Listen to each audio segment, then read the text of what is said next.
back to Leaders Recon. In the next episode of our education series, we're going to be talking about credentialing assistance, once again with Mrs. Gauthier. Welcome back to the program. Thanks for having me back. So, I know we talked in the other episode, fun fact about you, but because not everyone may have listened to the last one, let's go through some of that stuff again. You'd mentioned kind of like every male in your family has been involved in military service for like several generations now. Absolutely. So unfortunately, I myself have not served, but all three of my grandfathers served. My father served. My husband just retired, and both of my sons currently serve. And so I've been surrounded by the military all of my life, and was really excited and happy to get my first job working for the Army back in 2009. So, real question that I have though is, right, because you mentioned before that your husband was an infantry officer, right, or an infantryman. Mm-hmm. So I'm an infantryman, right, much earlier on in my career. How do his knees feel now that he was at 20 years here? You know, I'm just like, that's what they always tell me, like, oh man, my body's going to hurt really bad. That's what I really want to know, you know. Absolutely. Give us the insight. 3 combat tours later, he's feeling it everywhere. So thank goodness for some VA disability, that's for sure. But anyway, so all things aside though, we're talking about credentialing assistance today. So, you know, we had talked in a previous episode about federal tuition assistance. Now we're talking credentialing assistance. You had mentioned it's the same pot of money, but quite a bit of different uses. Can you tell us, like, what is credentialing assistance and how can soldiers use it? Absolutely. So credentialing assistance is, again, a voluntary off-duty program where the Army will pay for certifications, licenses, and credentials for a lot of different industries out there. And so it's really exciting because we had realized that, you know what, not everybody needs a college degree. And so the Army, you know, finally kind of saw the light and decided, why aren't we offering to pay for these industry recognized credentials versus only paying for college degrees, because not everybody needs a college degree or not everybody wants a college degree. So this is a really exciting new program that just came into existence in January of 2020. Oh, wow. So this is like very new. This is very, very new. And so there's a lot of soldiers out there that still don't even know about credentialing assistance, especially some of our, you know, older members that have been in for many years, you know, since this wasn't a thing that existed when they came in. They may not even still know about it. So you had mentioned before that same pot of money, so $4,000 a year for credentialing assistance. Now, I know you mentioned there's a lot of different stuff out there. Can you kind of give us a range? Like, what are some of the things that you've seen come through your office as the program manager? Yeah. So one of the very first things that soldiers have to realize is that the credential has to be listed on the Army Cool website. Okay. So the link will be in the description below, and you know, we encourage all soldiers to go ahead and go to the Army Cool website, and there they can see the 1,688 credentials as of today. Oh, wow. That are listed on there. That's why it's way too hard to describe all of the different credentials that they could do, because there's so many. But we definitely have some credentials that are more popular for our soldiers, you know, that we'll talk about. And you know, yeah, what are some of those that are more popular? Absolutely. And so our top 3 out of 5 are CompTIA. So as you can imagine, information technology, IT certs are in extreme high demand. And so we have so many soldiers out there that are in the IT field, and we can totally cover them to be trained and examined, you know, on CompTIA, Network Plus, Security Plus, all of those different CompTIAs. Certified personal trainer is really popular. So of course we have a lot of master fitness trainers out there, and people that are really just into, you know, fitness. And so, you know, why not earn some extra money on the side and become personal training certified and go work at your local gym.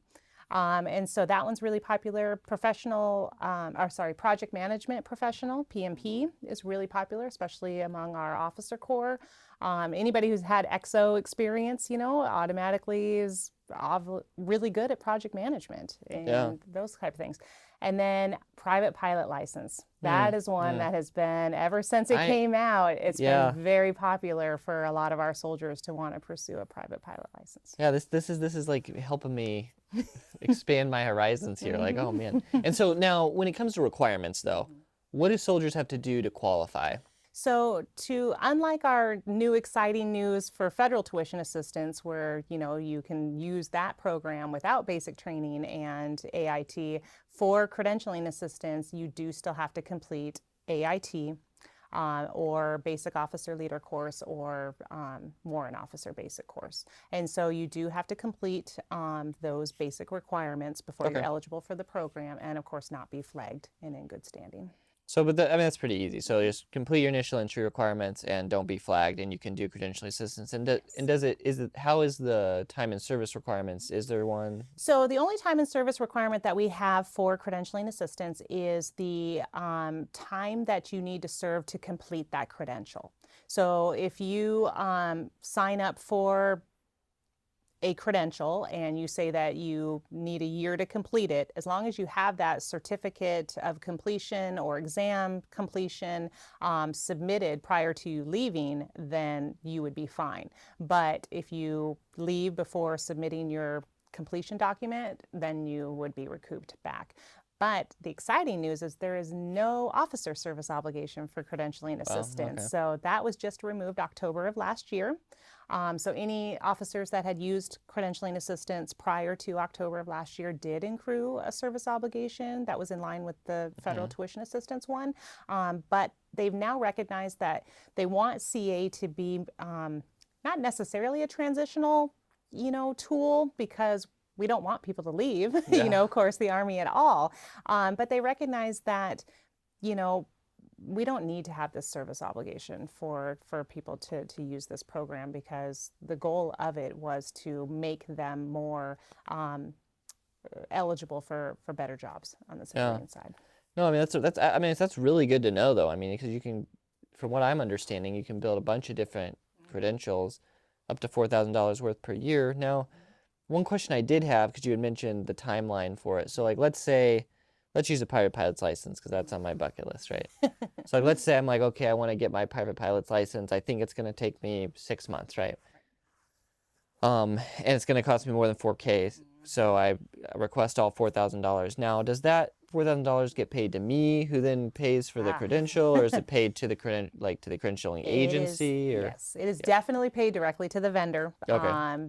Neither tuition assistance or credentialing assistance is ever paid directly to a soldier. Okay. So the Army's not taking that chance and giving that money away. They go directly to the program, vendor there.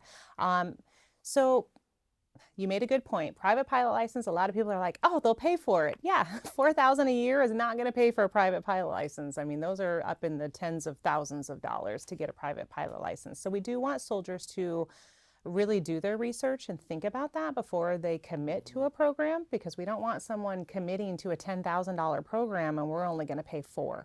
That leaves a lot of out-of-pocket expense for the soldiers. So we do want them to be very careful about what they choose to pursue. But there are a lot of vendors out there that will work with soldiers, and sometimes they'll phase up the different portions of training so that maybe you can take advantage of part of it during this fiscal year, another part the next fiscal year, and so on, so that you can stack those credentials to get the bang for the buck. Well, and then how does it work? You mentioned recoupment, right? So, like, let's say I didn't complete it in my 6 months, right? Then do I owe back the $4,000? Like, how does that? So again, not every credential is $4,000. So, I mean, we have some credentials, an exam out there that you might need to take for a credential that costs $90. Okay.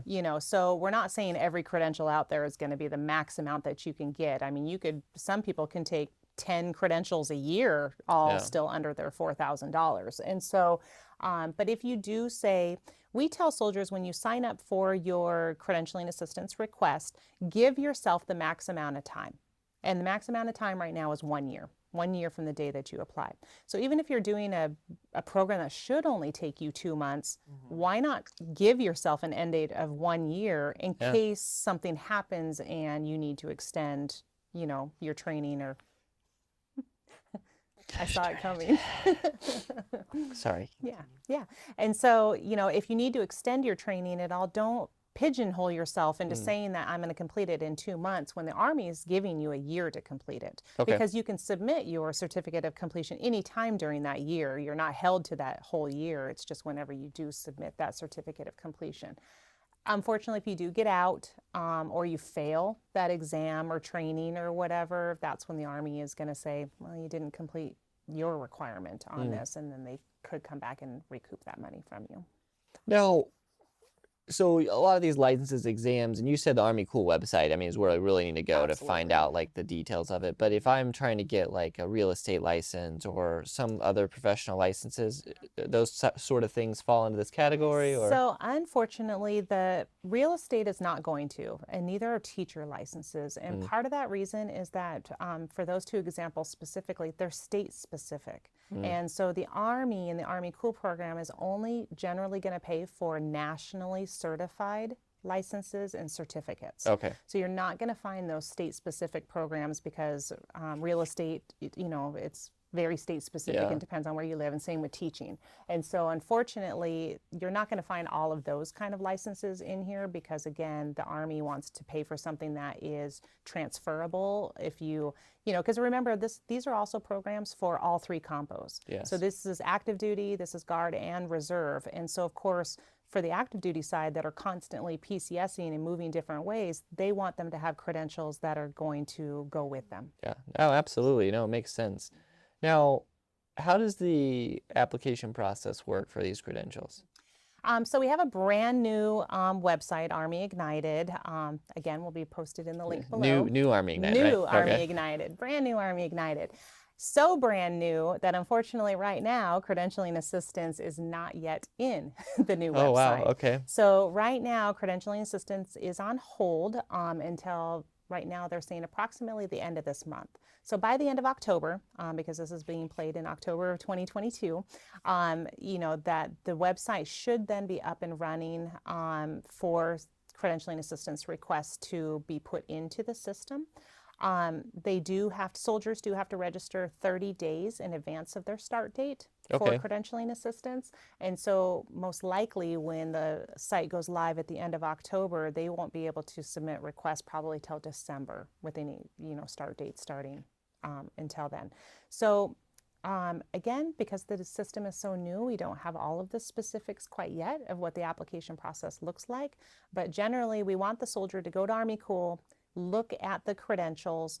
The biggest thing with looking at the credentials is you do have to look at the minimum requirements for that credential because Okay. not every soldier is going to be eligible for the 1,688 credentials that are in there. Yeah. A lot of them have some minimum requirements like so many years of experience Okay. or some credentials build on other credentials. So they want you to have a specific credential before you can go for the advanced version of that credential. So in the Army Cool, it will show all of the different credentials. Then it will show a eligibility summary of what a soldier needs to have to be eligible for that. And another really cool thing is if a soldier really likes what they do, there is an MOS search too. So you can put in your MOS and it will show you credentials that are even tied to your MOS. That's kind of interesting, yeah. I mean, it sounds like a really good tool. Now, I guess, being a program manager, seeing a lot of these things come across, do you ever have like common mistakes that you see soldiers making when they're trying to apply into stuff that you might just be like, hey, like, here's your tips, for how to make sure that this process goes smoothly for you? Right. And so one of them is, again, just having been counseled by, Okay. their education services specialist or officer in their state, because again, some of these programs can also be used with federal tuition assistance, state tuition assistance. Like we want to make sure that whatever credential they're pursuing, they understand what they can do with it, how it can be used. Is it really worth it for them? Like all these soldiers that want to do private pilot license, is that really something that you yourself are going to use? Yeah, Is that's a it, good point. is it the right thing for you? And so, we do want soldiers to be smart, about what they're going to be funded for and not wasting their time or their money on things that they don't need. But the same thing can be said for degrees. And so, we're glad to have this option, for soldiers to be able to go and be welding certified, versus needing a whole college degree for it. Yeah.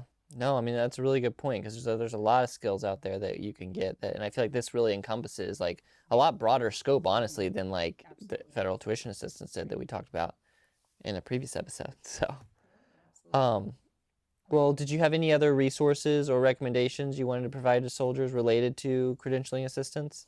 So yeah, I mean, one of the big things is that if soldiers need more resources, we have an Army National Guard Education Handbook that we Okay. put out every single year, and so we have a brand new one for fiscal year 23, and maybe in future years if you're watching this at a later time. So we put that out every year, and we do want soldiers to get a hold of that handbook. Okay. It's digital, and so hopefully we'll send you the link and you can have it available to the soldiers, just because there's so many benefits out there that, again, soldiers join usually for education benefits, and sometimes that means credentialing benefits too. So we want soldiers to not leave any of this free money on the table. We want soldiers to take advantage of this, because again, even credential completions can also be promotion points. There's certificate completion that can be counted towards promotion points, and it can help them get better civilian jobs on the outside. So we want soldiers to take advantage of all these great programs that we offer to them.